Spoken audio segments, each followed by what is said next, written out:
Hello, everyone. A very good afternoon to all of you and all my friends from all over the world who are watching me live streaming right now. This is a free webinar for the International English Language Test System, and I will be taking you through all the four modules which you will have to clear if you want to get a good band score in the IELTS.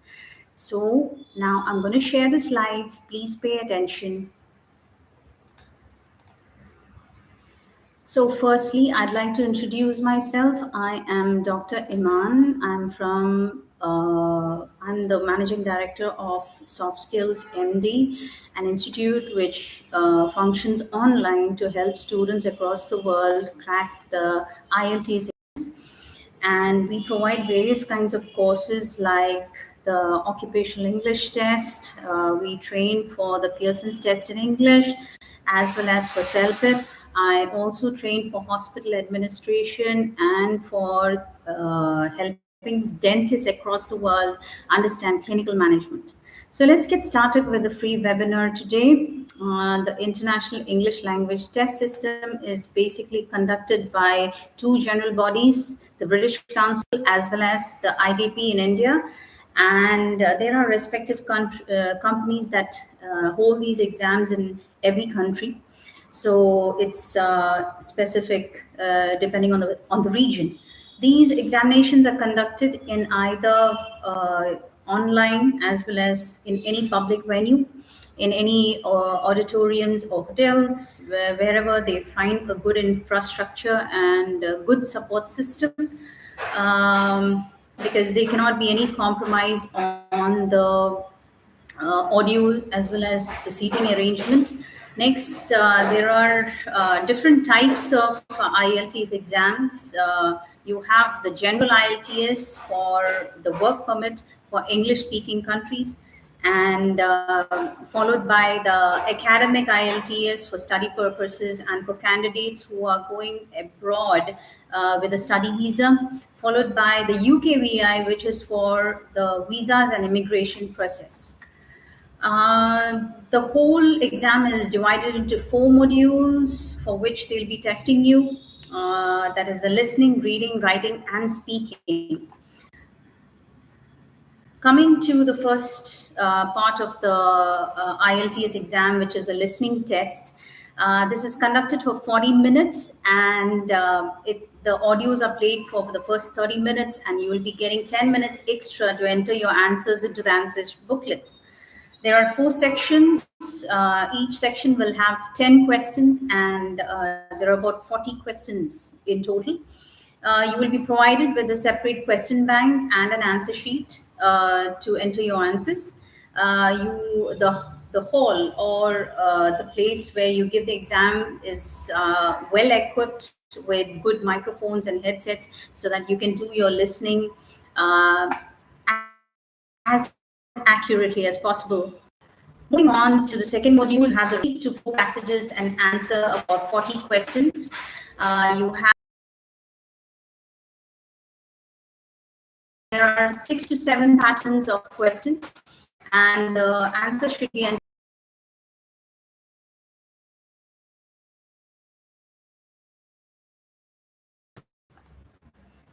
Then comes a writing test. Task 1, 60 minutes, and task 1 form of a diagram, pie chart, bar graph, or a line graph, or a table. It could also be a flow between academic as well as general IELTS.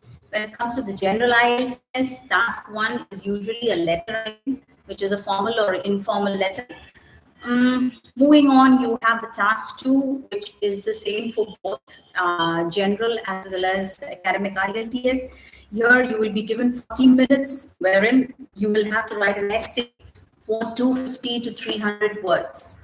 So in total, you will have task 2, which you will have to read, write, revise, and then submit 60 minutes. We have the speaking test, which is conducted for 12 to 14 minutes. If you're a good speaker, it could even extend to 15 minutes. For paper-based tests, the speaking test happens the day before. For online tests, the speaking happens on the same part one is to talk about your present, hence you use. Part two is about some past experience or your future experience, which you could have.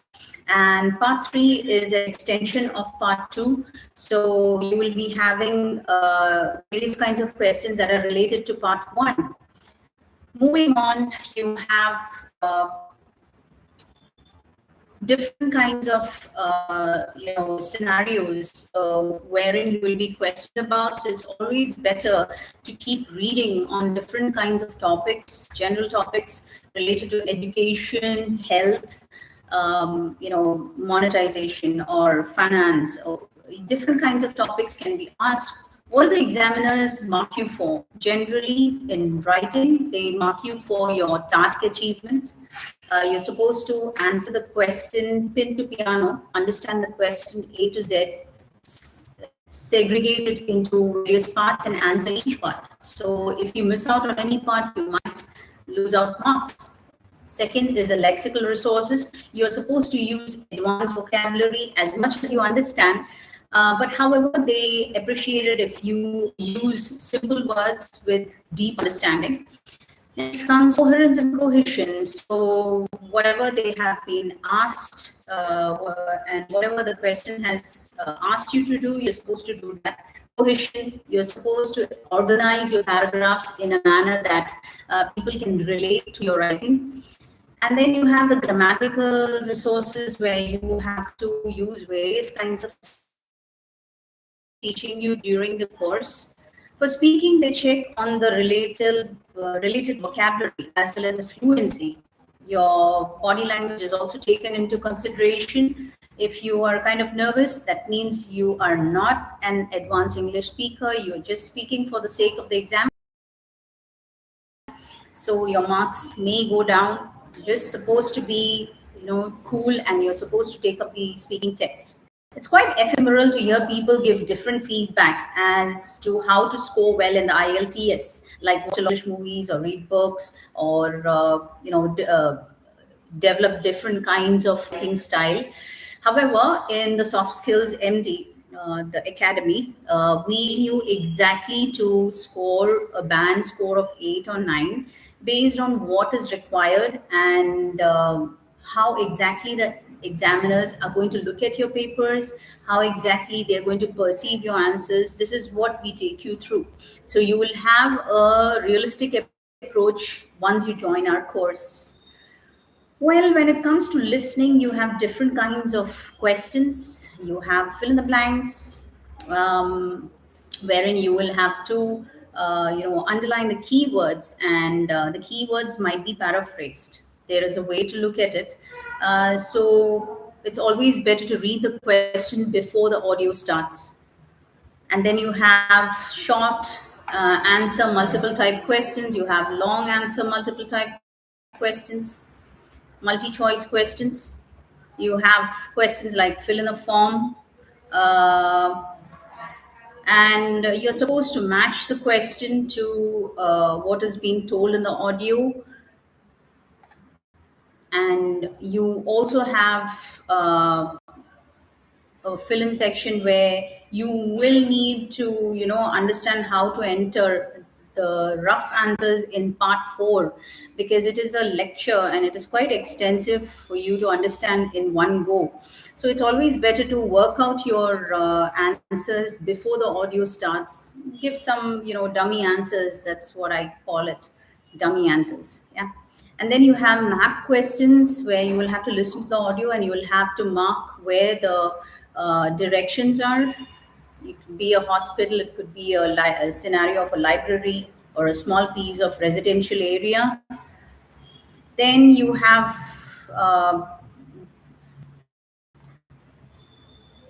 those are the types of questions in listening. Now, moving on to the reading module. Reading, you will have 3 sections wherein you will have to work out, match the list of headings. True, false, or not given. Yes, no, or not given. You have multiple choice questions, fill in the blanks, choose correct endings, answer in one or two words. So when it comes to match the heading, you need to read the paragraph and get the central idea of the paragraph. I call it the gist. Match the keywords as you read, like names, year, date, new terms, etc. Read the headings and eliminate the wrong headings. The heading will be paraphrased and it will be somewhere near the meaning of the paragraph. So eliminating the wrong answers and keeping the best option is the way to solve this. You have true false not given here. If the information is completely true, you will find the same information in the paragraph. But if it is false, if it is not given, uh, but if it is no or if it is false, the information will be provided, but the sentence will change its structure. The meaning will be different. As for not given, the whole idea itself will be missing in the paragraph. You can't find any sign of the statement in the paragraph. So that means to say it is not given. This is quite tricky unless you practice a lot, and we trainers take you through the whole module in detail. Uh, when it comes to information matching, in this we need to read the whole passage and mark keywords. Read the question one by one, and based on the keywords, look for the right paragraph in the same information. This requires two readings. Mostly, it is time consuming, but there are three types of reading. Basically, we'll have to apply, skimming as well as deep reading over here. You have fill in the blanks. This will be from a single paragraph. Read the question and then search for the keywords in the passage. All the answers will be in one paragraph. So you'll find all the answers to the fill in the blanks in one paragraph, but they will be paraphrased. It could also be about a diagram, and you have to reconfirm your answers and enter into your answer sheet. Please do not hurry through during the exam. Reconfirm your answers and then enter into the answer sheet. Next, these are usually the easiest, and you can go in an order of the paragraph. It's not haphazard, and it goes according to the sequence of the paragraph. So this is very quickly, and this is done very quickly, and you can enter all the answers of each section immediately into the answer sheets.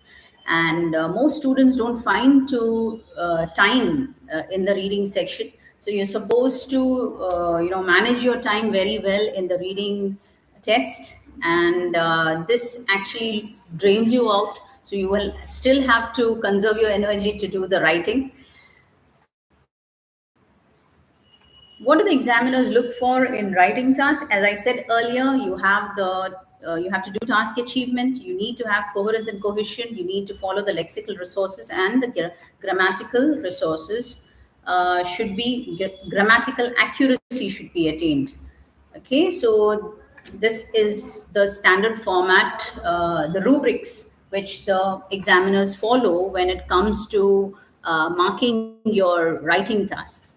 So in the soft skills MD, we take you through each and every band descriptor and how you can increase your level from the A1 or A2 level to the C1 or C2 level in the IELTS.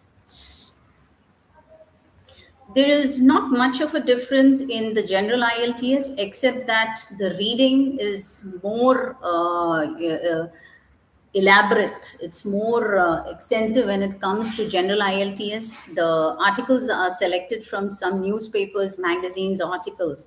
Whereas in the academic IELTS, the articles are collected from some academic material. So it's kind of easier when it comes to reading in the general IELTS. And when it comes to task one, you have email or letter writing in task one in the IELTS general, whereas in IELTS academic, it is either a pie chart, line graph, bar graph, or you have a flow chart that you have to write. It's mostly academic. All right, so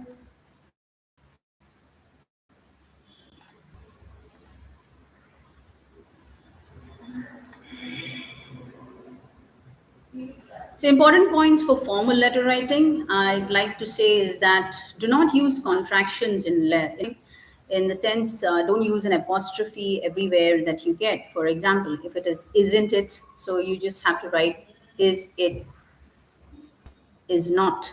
You use a complete word. You're not supposed to use contractions most of the time.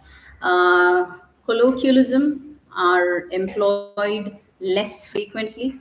You're supposed to elaborate your sentences. Don't use shortcuts. Okay, punctuations are fully marked, and messages should be delivered. Usually, they prefer passive voice when it comes to writing. And I hope you know what is active voice and passive voice. So it's always better to go for a passive voice way of writing. More complicated lexical resources are always preferred. Okay. What are the four parts of writing a well structured letter?